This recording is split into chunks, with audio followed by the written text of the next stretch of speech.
Magandang araw po sa ating lahat. Ako po si Angelica Bacalando, ang mag-uulat sa mga akda ng panrelihiyon sa Tagalog Balagtasan. Ang una ay ang doktrina Kristiyana, inilimbag sa Pilipinas noong 1593, ang kauna-unahang aklat na may kinalaman sa ating kapuluan. Ang doktrina Kristiyana, may akda nito ay sina P. Domingo Nueva at P. Juan de Palencia. Ang ikalawa ay ang Nuestra Señora del Rosario. Ikalawang aklat na nailimbag sa Pilipinas, may akda nito ay si Pare Blanca de San Jose, inilimbag noong 1602 sa imprenta sa Santo Tomas. Ikatlo ay ang Pasyon. Ang aklat ay tungkol sa buhay at pananampalataya ng Panginoong Hesukristo. Isinulat ito ng patula, subalit paawit kung bugkasin, sabihin. Ang Pasyon ay siyang Biblia ng Pilipino noong panahong iyon. Isinulat ito sa iba't ibang wikain sa Pilipinas. May apat ang sinulat ng Pasyon. Una, si P. Gaspar Aquino de Belen noong 1704 at si Don Luis Kiwan noong taong 1750 at Mariano Pilapil noong taong 1814 at P. Anicito de la Merced noong taong 1856. Ang ikaapat ay Urbana at Felisa. Ang may akda nito ay si Padre Modesto de Castro. Ang aklat ay hindi man purong panrelihiyon, ngunit naglalaman ito ng mga liham na nagtuturo sa tamang asal, moralidad at pamumuhay ayon sa turo ng simbahan. Ang ikalima, mga dalit at panalangin. Ang tulang awitin ay na nagpupuri sa Diyos at mga santo. Nilikha ni na Francisco Balagtas at Jose de la Cruz Huseng Sisiw na gumagamit ng kanilang galing sa tula upang maghatid ng mga aral sa panrelihiyon. Ang ika-anim ay mga akda ni Marcelo H. del Pilar.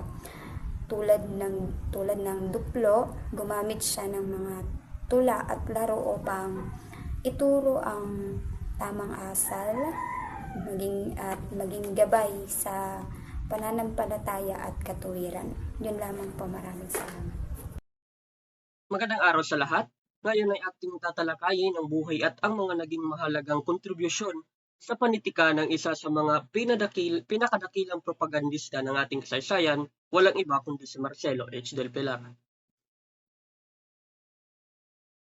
Kaunting talambuhay tungkol kay Marcelo H. del Pilar. So, ang magkasunod na buwan ng Hulyo at Agosto ay lubhang makahulugan sa kasaysayan ng buhay ni Marcelo H. del Pilar, na kilala sa nating lahat sa kanyang sagisag na Plaridel, ika-4 ng Hulyo ng 1876, nang siya'y bawian ng buhay sa Barcelona, Espanya, na malayo sa piling ng ama, hinlog at kababayan.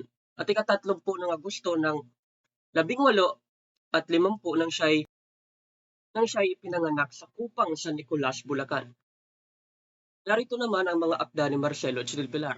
Una ay ang pag-ibig sa tinubuang lupa. So ito ay salin sa tulang Kastilang Amor Patrio ni Rizal na napalathala noong Agosto 20, 18 at 82 sa Diaryong Tagalog. Pangalawa naman ay kay Ingat Kayo. Ito ay isang pabiro at patuyang tuligsa at tugon sa tuligsa ni Pangulong Jose Rodriguez Sanole ni Rizal na inilathala sa Barcelona noong 1888. Gumamit siya ng sagisag na Dolores Manapat sa akda niyang ito. Pangatlo naman ay ang dasalan at tuksohan. Akdang hawig sa katisismo, subalit may pagtuya laban sa mga praile na inilalathala sa Barcelona. Dahil dito ay tinawag siyang filibustero. Ito'y kangahanga or himig na pinanunugyo at ang kahusayan ng pananagalog.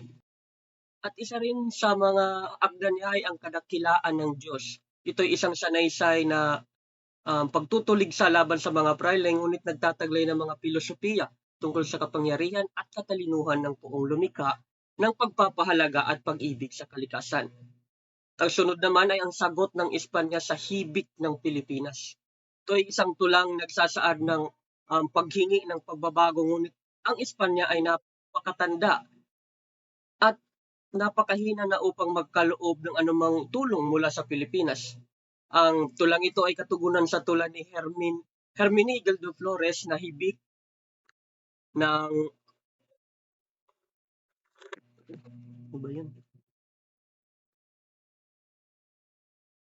hibik ng Pilipinas sa inang Espanya.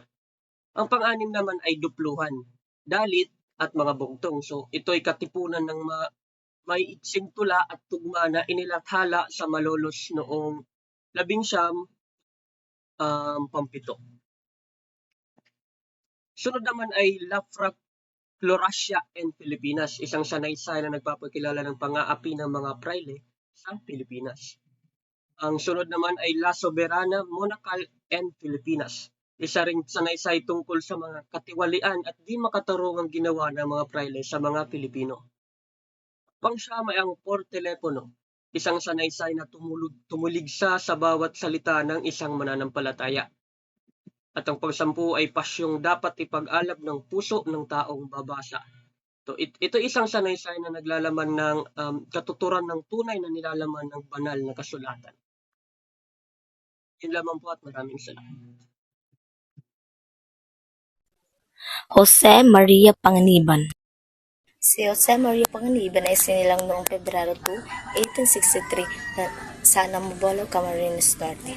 Kilala sa gisang panulat na Jornapa. Ang Jornapa ay ginagamit niya ito sa kanyang mga sulatin at tagda bilang propagandista.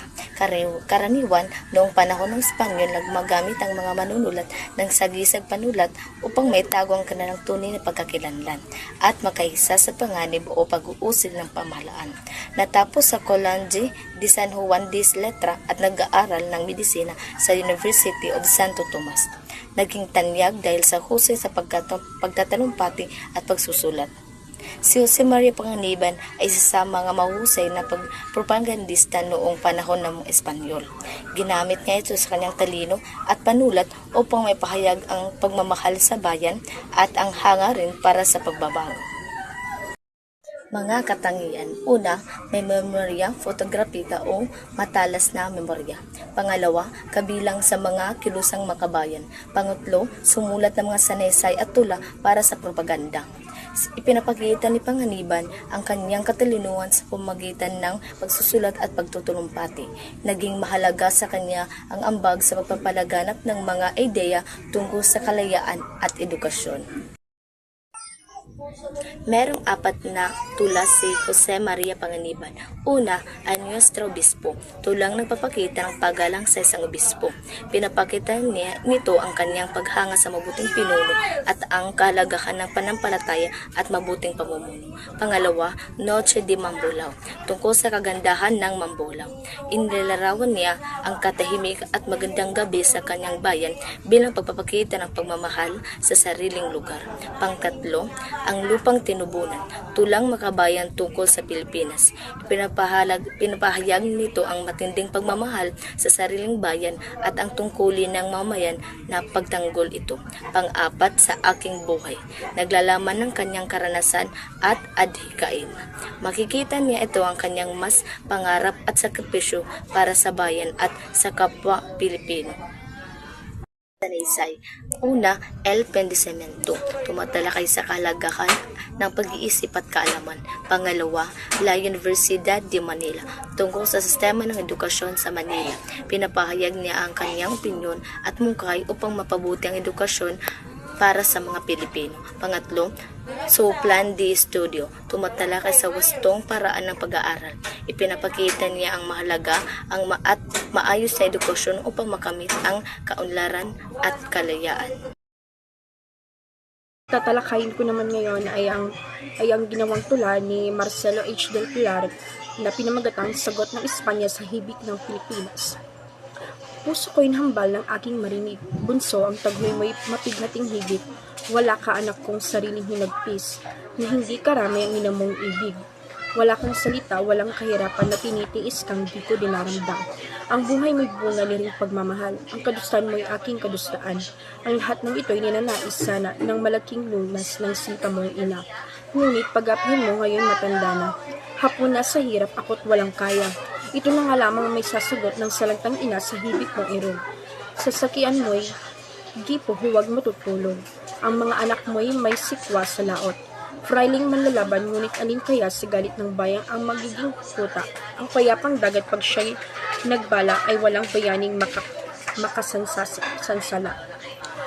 Ang ipinaparating dito sa tulang ito ni Marcelo H. Del Pilar, ito ay ang sagot ng Espanya sa Pilipinas, kung saan hindi alam mismo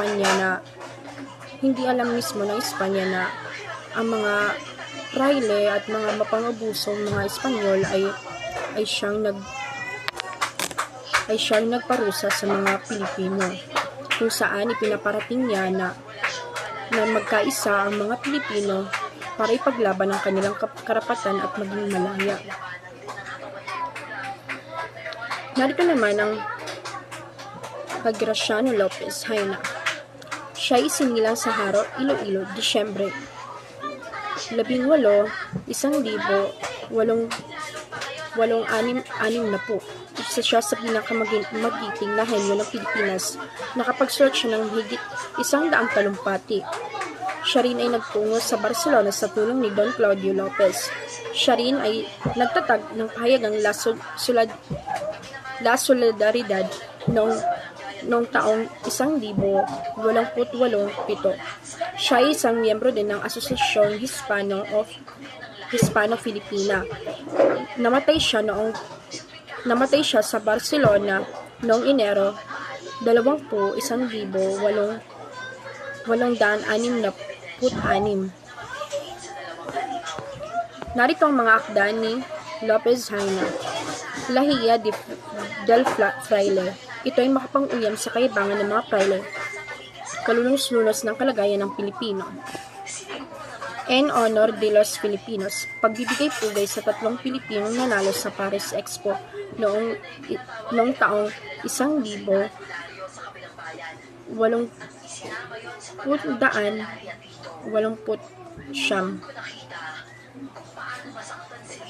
Pangatlo ay ang lahat ay pandaraya. Ito'y tungkol naman sa mayamang Filipina at isang pondo. Pang-apat, sa mga Filipino. Ito ay isang talumpating naglalayong mapainam ang kalagayan ng Pilipino. Pangiba, mga kahirapan sa Pilipinas. Ito'y tumutuligsa sa maling pamamahala at sistema ng edukasyon.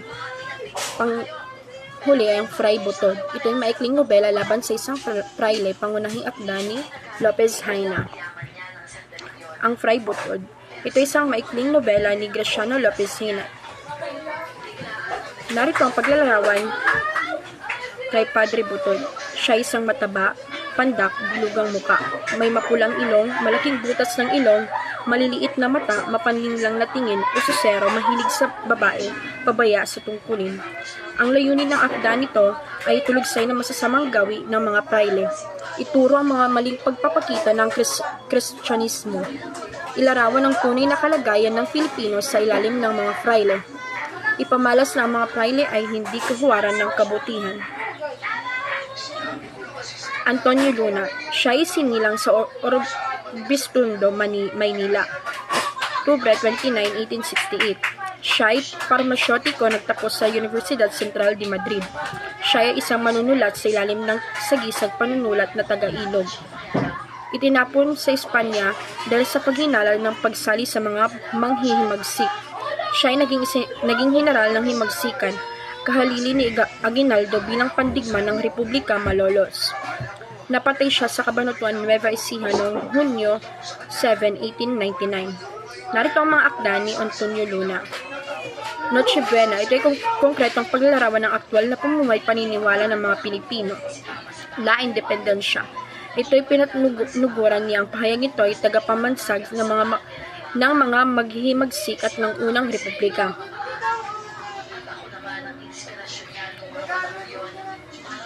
Yun lamang po at maraming salamat. Mariano Ponce at Pedro Serrano Lactao. Mariano Ponce ang mananalaysay, isang tanyag na kasapi ng kilusang propaganda na gumagamit ng mga saglisag panulat, nananing, kalipulago at tikbalang. Isinilang noong Marso 22, 1863 sa Baliwag, Bulacan. Malapit na katuwang nina Dr. Jose Rizal, Marcelo H. del Pilar at Graciano Lopez. China. Akda 1. Il Folklore Bulaqueno, isang paglalahad ng kulturang tradisyon at mga paniniwala sa Bulacan.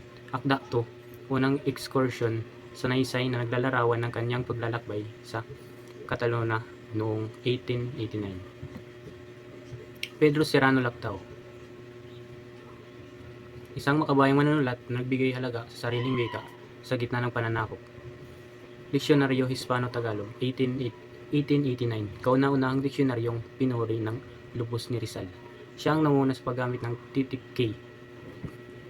Studios Grammaticales at sobre la lingua Tagala, mga pampanitikang akda na naging pangunahing batayan ni Lupiqui Santos sa pagsulat ng Balarila ng wikang Pamusa. Masonarya at himagsikan. Ginamit ang mga lihim na kapatiran upang itanim ang binhi ng demokrasya.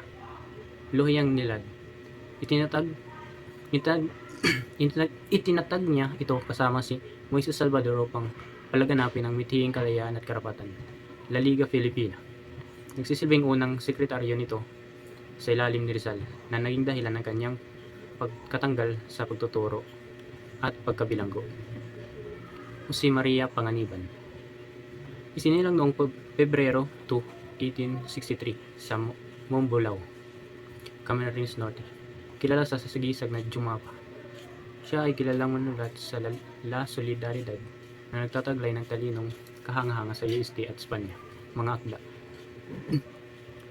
Sumulat siya ng mga tulang makabayan tulad ng Ang Lupang Tinubuan, Noche de Mambolao, at ang mapunang sanaysay na La Universidad de Manila, So Plan de Estudio, na tumutligsa sa lumang sistema ng edukasyon. Pedro Paterno, Makata at Novalismo. Isinilang sa Santa Cruz, Manila noong Pebrero 17, 1857. Sumulat siya ng maraming akda tulad ng Ninay, ang kauna-unang nobelang panlipunan ng isang Pilipino, at ang kilalang koleksyon ng mga tula, Sampaguita de Osias Barrias.